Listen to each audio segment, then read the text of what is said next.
Hi everyone, 81강입니다. 여러분 80강에서 이제 관계대명사를 시작했었는데 여러분들이 관계대명사를 배우기가 워낙 어렵다 보니까 선생님만의 독특한 개념 설명을 여러분들에게 먼저 전달했었고 칠판 쪽에서 그죠?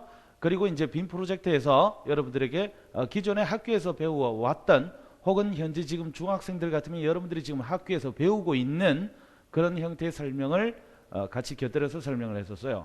자, 그러면 이제 81강에서는 관계대명사라는 것이 제한적인 용법이 있고 계속적인 용법이라는 것이 있는데 그 부분에 대한 여러분들의 정확한 또 이해를 도와주기 위해서 선생님이 또 설명을 한번 해보도록 하겠어요. 자, 출발한다. 자, 핵심 포인트. 자, 제한적인 용법이라는 말은 여러분들이 학교에서 한정적인 용법이라는 말로 설명을 들을 때도 있을 거예요. 자, 그래서 자, 글이 많다, 그지? 관계대명사가 이끄는 형용사 조립 앞에 있는 선행사, 관계대명사 앞에 있는 명사를 선행사라 그랬다, 그죠? 선행사를 수식하며 제한 또는 한정한다. 자, 제한한다, 한정한다 말은 사실 엄밀히 따지면 약간은 다르지만 여러분들은 그냥 둘 다 범위를 정해준다 이렇게 이해를 하면 되겠어. 그래서 제한 또는 한정하는 이 말은 여러분들이 그 앞에 있는 명사의 범위를 정한다. 범위를 정한다라고 여러분들이 이해하면 돼요. 적으세요. 그 다음에 제한적인 용법이라고 하면 관계대명사 앞에 카마, 그죠? 카마가 없고 뒤에서 올려 번역한다. 영어 선생이 콤마 하면 안 되지. 수학 선생님들은 콤마 하시지만 영어 선생은 본토 발음 그대로 카마, 그지? 이 카마를 이렇게 쓰면 안 된다. 제한적인 용법에서는. 자, he had three sons who became a statesman. 자, 여러분 statesman 하면 원래 state 뒤에 man을 하면 단수로서 정치인이라는 뜻이 되는데, 그지? 여기서 이제 복수형이니까 statesman 할 때 man이 아니고 men을 썼죠. 그지? 제한적 혹은 한정적 용법이라 그러는데 여기 관계대명사 후 앞에 카마가 없죠. 그지? 그래서 그에겐 세 명의 아들이 있는데, 아들이 세 명이 있는데, who became statesman. 정치인이 된 세 명의 아들이 있는 거야. 자, 그러면 이렇게 잘라서 뒤에 있는 말들이 앞에 있는 선행사 three sons를 꾸며준다. 이렇게 이해하면 되는 거거든. 자, 그 다음 계속적인 용법. 관계대명사 앞에 카마. 그지? 카마가 있으면 선행사를 수식. 그것에 관해 설명을 하는 게 흔히 말하는 부연 설명이야. 그지? 경우를 계속적인 용법이라고 하며 접속사 and, but, for. 이때 for는 왜냐하면이란 뜻이다. 왜냐하면이란 뜻이고, 자, though 양보의 부사절이지, 그지? 비록 뭐뭐 하지만 더하기 대명사의 역할을 한다. 이것은 또한 이것은 위로부터 내려 번역하며, 자, 이 여기서 말하는 이 위로부터라는 말은 앞에서 뒤로 해석한다는 뜻이야. 번역하며 관계대명사의 생략이 불가능하고 대은 이 용법에 쓸 수 없다. 그러면 관계대명사 대답에는 다음 페이지에서 이야기하겠지만 카마를 쓰면 틀린다. 됐지? 자, 예문 한번 들어가 보자. He had three sons. 카마 찍고 who가 나오니까 이 카마와 who를 다른 단어로 바꾸면 and they로 바꿀 수 있다. 그러면 위의 것은 해석을 하면 그에겐 정치인이 된 세 명의 아들이 있다. 이렇게 해석을 하는 것이고, 그에겐 세 명의 아들이 있는데, 그지? 있었는데, 그리고 그들은 정치인이 됐다. 이렇게 이야기하는 거야. 그게 어떤 차이가 있는지 생각해 볼까? 잘 생각해 봐. 정치인이 된 아들이 세 명이 있으면 정치인이 안 되고 다른 뭐 교사가 된 아들이라든지 의사가 된 아들이라든지, 이해되니? 아들은 세 명일 수도 있고 세 명 이상일 수도 있다는 거야. 이해되냐? 오케이. 그리고 이것은 그에겐 아들이 세 명이 있어. 그러니까 아들이 세 명 이외에 네 명, 다섯 명이라고 이야기하면 안 되는 거야. 이게 별거 아닌 것 같아도 실제로 법률 조항이나 아니면 계약서 같은 걸 작성할 때 이 카마가 있고 없고에 따라서 해석이 완전히 달라져 버리는 경우가 있어요. 오케이?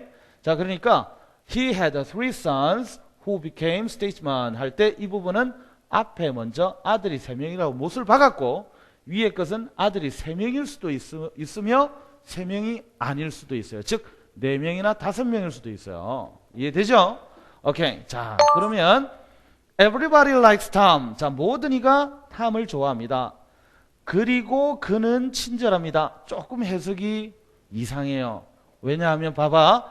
모든 사람이 탐을 좋아해. 카마 찍고 who는 for he를 하게 되면, 그지? 이 for가 왜냐하면이란 뜻이 되니까 모든 사람이 탐을 좋아하는데, 왜냐하면 그 좋아하는 이유가 걔가 친절하거든. 그지? kind. 왜냐하면 그가 친절하기 때문에 모든 사람이 탐을 좋아한다. 이렇게 이해하면 되는 거야. I met a boy who told me the news. 내가 어떤 소년을 만났는데 그런데 혹은 그리고 그 소년이 나에게 그 소식을 말해줬다. 이렇게 해서 여기는 and가 정상이겠지. 그지? 자, 그 다음 마지막 the farmer. 자, 그 농부는 여기에 있는 the farmer 얘가 주어거든. 그지? 얘가 주어고 얘가 동사예요. 그지? 그러면 이렇게 주어와 동사 사이에 삽입된 관계사절이라 이렇게 이야기를 하는데 그 농부는 비록 그가 가난하지만 정직하다 이렇게 이야기를 하는 게 맞겠지? 자, 그래서 비록 정직하지만 정직하지만이 아니고 비록 가난하지만 그래서 though he is poor 이렇게 해야 돼. 그지? 자, 다시 해석하자. 그 농부는 비록 그가 가난하지만 정직합니다. 이렇게 이야기할 수 있는 거야. 자, 그 다음 페이지로 넘어가 보겠어요. 자, 이제 아까 이야기했던 그 제한적인 용법, 계속적인 용법에 대해서 구체적으로 하나의 문장을 가지고 여러분들에게 exercise 형식을 한번 설명을 해보겠어. He had four sons who became doctors. 자, 이 문장을 보면 일단 제한적인 용법의 문장이다. 그죠? 왜냐하면 관계대명사 who 앞에 카마가 없잖아. 그지? 그러면 who became doctors, 의사가 된 4명의 아들이네. 아까 앞에 페이지에서는 정치인이 된 3명의 아들이라고 그랬었잖아. 그죠? 그러면 제한적인 용법으로 해석을 해보아요. 그에겐 의사가 된 4명의 아들이 있다 그랬으니까 그에겐 의사가 된 이렇게 번역을 하는 거야. 그지? 4명의 아들이 있다. 자, 이 문장은 우리가 결론부터 이야기하면 의사가 된 4명의 아들이 있다 그랬으니까 아예 이렇게 표시를 해볼까? 아들이 몇 명? 4명 이상이라고 우리가 표현을 이렇게 표시를 한번 해보도록 하자. 무슨 말이냐 하면 여기에는 그에게는 아들이 4명, 최소 4명 이상이 있다라고 해석을 해야 돼. 4명일 수도 있어. 하지만 5명일 수도 있잖아. 6명일 수도 있고. 그죠? 그래서 그에게는 의사가 된 4명의 아들이 있다. 왜냐하면 이렇게 해서 얘네들이 전부 다 앞에 있는 four sons를 꾸며주거든. 그죠? 오케이. 자, 하지만 이걸 우리가 계속적인 용법으로 보자면 이 문장을 그대로 적되 who 앞에 카마가 있다고 간주를 하게 돼. 그지? 자, 그래서 선생님이 파란색으로 카마를 이렇게 한번 찍어보겠어. 조금 과장되게 크게. 이렇게 카마가 있다 쳐. 이렇게 할수록 점점 커지네. 그죠? 이렇게 카마가 있다고 쳐. 카마가 있다면 계속적인 용법이니까, 그지? 계속적인 용법으로 해석을 한번 해볼게. 그에겐 4명의 아들이 있다. 그리고 그들은, 이 말이지, 그지? 그에겐 4명의 아들이 있다. 아들이 있다. 혹은 있는데 그들은, 이 말이지, 그지? 그리고 그들은 의사가 되었다. 이렇게 번역을 하는 거야. 그러면 이건 무조건 아들이 몇 명이야? 4명인 거지. Alright? 자, 관계대명사 이중제한은 좀 이따 요거 하나만 더 적고 여기 아들이 4명이라 그랬으니까 여기는 무조건 아들이 몇 명? 4명이다라고 규정 지을 수 있는 거예요. 그죠? 실제로 이 표현은 여러분들이 정말 중요한 표현이니까 여러분들이 모르고 넘어가는, 즉 간과하기 쉬운 표현이니까 조심하고. 관계대명사 이중제한. 자, 이중제한은 뭐냐 하면 관계대명사 2개가 동시에 선행사 하나를 수식해 주는 경우야. 자, 이것도 표현이 조심해야 돼. 2개의 관계대명사가 이끄는 형용사절이 하나의 선행사, 즉 관계대명사 2개가 명사 하나를 뒤에서 같이 수식해 주는 거야. 쌍으로 수식하는 거지. 공동으로 수식한다 이 말인데, 자, 예문 한번 들어가 보자. There is no one. 자, 여기까지만 해석하면 어떻게 돼? 아무도 없습니다 이 말이지. 그지?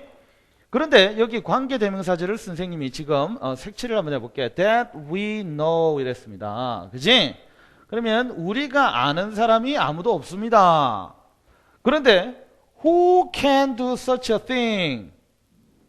그런 짓을 할 사람이 아무도 없습니다. 이 말은 뭐냐면 우리가 아는 사람이 있는데 우리가 아는 사람들 중에 그런 짓을 할 놈은 아무도 없다. 이렇게 번역하는 거야. 그래서 관계대명사질이 이렇게 되는 거지. 자, 파란색으로 표시해볼까? 우리가 알고 있는 사람들 중에 그런 짓을 할 만한 사람은 아무도 없습니다. 이 말이에요. 우리가 아는 사람 중에 그런 짓을 할 놈은 없다. 이렇게 번역하는 거야. 이해되지? 오케이. 자, 그 다음. Is there anything? 자, 있나요? that 이하인 것이 있나요? that you don't have까지 한번 봐볼까? that you don't have.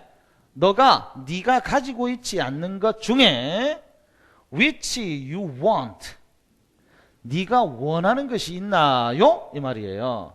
네가 갖고 있지 않는 것 중에 무슨 말이냐 하면 갖고 있는데도 또 다른 것을 원할 수 있으니까 네가 갖고 있지 않는 것 중에 네가 원하는 것이 있냐. 이렇게 너희들이 이해를 하면 되는 거야. 그치? 그래서 이것도 관계대명사고 이것도 관계대명사야. 이걸 네가 어느 것을 원하니 이렇게 의문사로 해석하면 큰일 난다. 자, 그래서 Is there anything 있나요? That you don't have. 네가 가지고 있지 않은 것 중에. 그지? 그 다음에 네가 원하는 것이 있나요? 이렇게 되는 거지. 이해돼?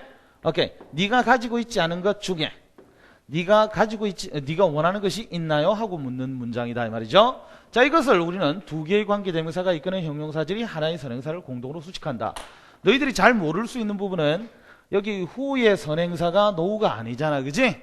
이 no one에 들어간다는 거. 그지? 조심하고 이 which의 선행사가 have가 될 수가 없잖아. which의 선행사도 또한 anything이라는 거 명심하고 있어야 되겠다. 그지?